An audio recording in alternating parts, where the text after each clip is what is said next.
Today is Thursday, August 23rd, otherwise known as Draft Day. Now, we've done a bunch of videos on the Tampa Bay Buccaneers over the years, and they've kept some traction because of some pockets of local fans and people interested in the stadium.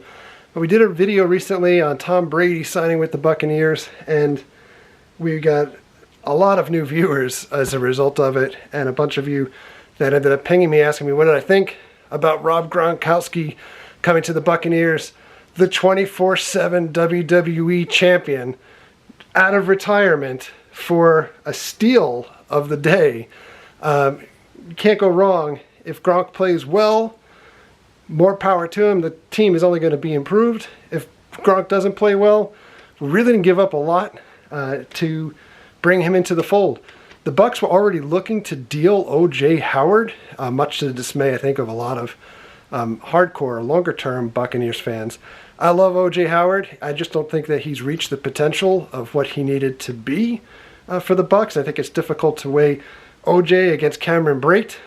But if O.J. goes, I can only hope that we get something better in return.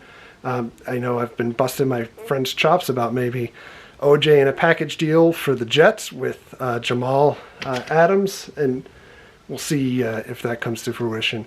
But if OJ stays, it gives us 3 tight ends that can actually catch the ball. It's kind of odd to have that many, but we also have a plethora of wide receivers as well. I have to think that the Buccaneers have one of the most, at least by air, lethal offenses in NFL today. Running game, maybe a little suspect, and hopefully we'll go running back within the first couple rounds. We'll see how things go. Got a little bit of Buccaneers goodness here. I'm collecting dust. This stuff directly behind me, this was my dad's hat from when he used to go to the games with me, and this was his Simeon Rice jersey, which after Rice was gone, we just put some duct tape over it. But I used to split season tickets for the Bucs with my dad until my dad passed away just 10 years ago. But we're season ticket holders again, and hoping against hope that the world is somehow on a pathway that we can play games with a crowd in the stadiums come September. And of course, you know, we've got practices and everything that would start through the July time period. So a little concerned at this point. But, you know, even if they play with open stadiums, it looks good to be a Buccaneers fan right about now. So one of the bad things about being isolated or quarantined recently is there's nowhere to go. We haven't been spending money outside the house, and at night I end up getting barraged by sale emails, and I jumped on a Champs sale. One pair of shoes came today, and these are, get these things out of here, the Nike Shox NZ. I used to love Shox. They get worn out so quick though, right around there, and I know I went with white, but these will be occasional shoes. I don't normally wear white shoes, but I'm looking forward to rocking these out at some point, whenever we can actually get out of the house. And I also picked up a pair of the plaid PG4s. I know that a lot of sneakerheads not really necessarily into that plaid look, but I love the zipper on the shoes. They didn't come yet, but they remind me of the Air Worms from years back, and the Air Worms were some of my favorite shoes with the ridiculous zipper that went up the middle. So I'm very anxious to get those and to be able to try those out. I think those would look really nice with some black shorts. And enough of the rambling. We've got the countdown is on. Here's the shoes on feet. Super comfy. And here's the profile look. Oh, these are nice summer shoes. And it begins. And we've got Zoom. Number 1 pick. The Bengals are on the clock. Joe Burrow, number 1. You have to wonder what's going through his mind. How much money am I going to make now? The first 6 picks, no trades, everything going as Mel Kiper predicted or had up on the board. We're going Sofa and Suds beers and fireball shots. We got a little Screamin' Sicilian pizza and some frozen wings. Bucks with 2 picks in a row. They've traded up. Bruce Arians. Okay. Jason Licht on the clock. They need offensive line. Nice. Nice. The first real living room that I think we've seen so far in this draft. I think it's a good pick. Yeah, this kid's a hot. Yeah, they need him. We've got the party going on. And a day later, different couch.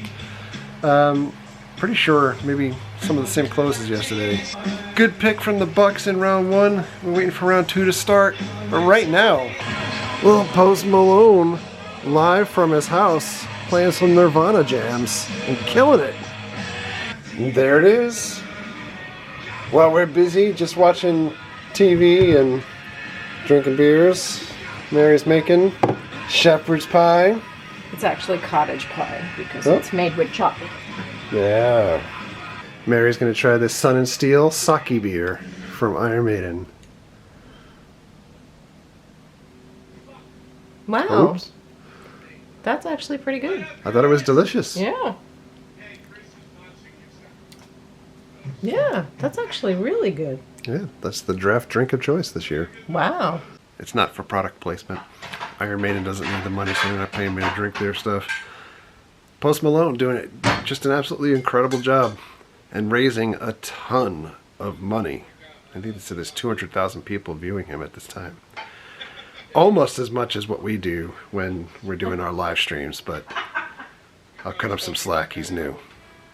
So second round, Cleveland just made their pick, and literally immediately the Buccaneers pick is in. So now we got to wait through all these video packages to find out who we're choosing.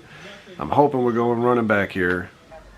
The Tampa Bay Buccaneers select Antoine Winfield, defensive back, Minnesota. Wow, that is a surprise. Okay, this is Dennis Probable. I mean, we need safety, but maybe there's a plan for upgraded running back somewhere. I mean, I like Ronald Jones, but I don't know if he's the person that's going to be able to take attention away from Brady throwing.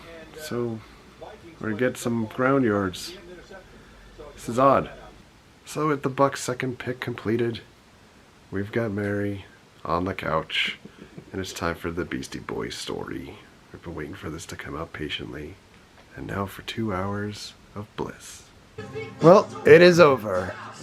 What did you think of the Beastie Boys Story? I thought it was great.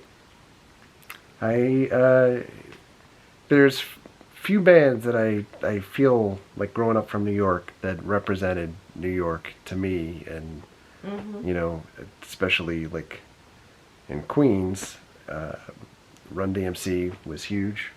And I think I talked about that in a prior video from the history of rap or whatever on Netflix, but Beastie Boys, super huge, and They were like the mascot, you know, of New York. And I think even more so, not only like first early stuff, like with She's On It and stuff on U68, and Oh God, then U68. then I love that channel. you know, get the big, huge record, License to Ill, but more so the later stuff. I got to a point that I think like some of the stuff was not necessarily like commercially viable, and stuff that I would drive like Mary nuts with, you know, to like to the Five Boroughs and stuff that, you know, it's huge. But this documentary is great. If you are a fan, it's well worth checking out. It's on Apple TV only, I think, right now, and originally I think it was supposed to be in the movie theaters, but it just didn't happen because of what's going on in the world. But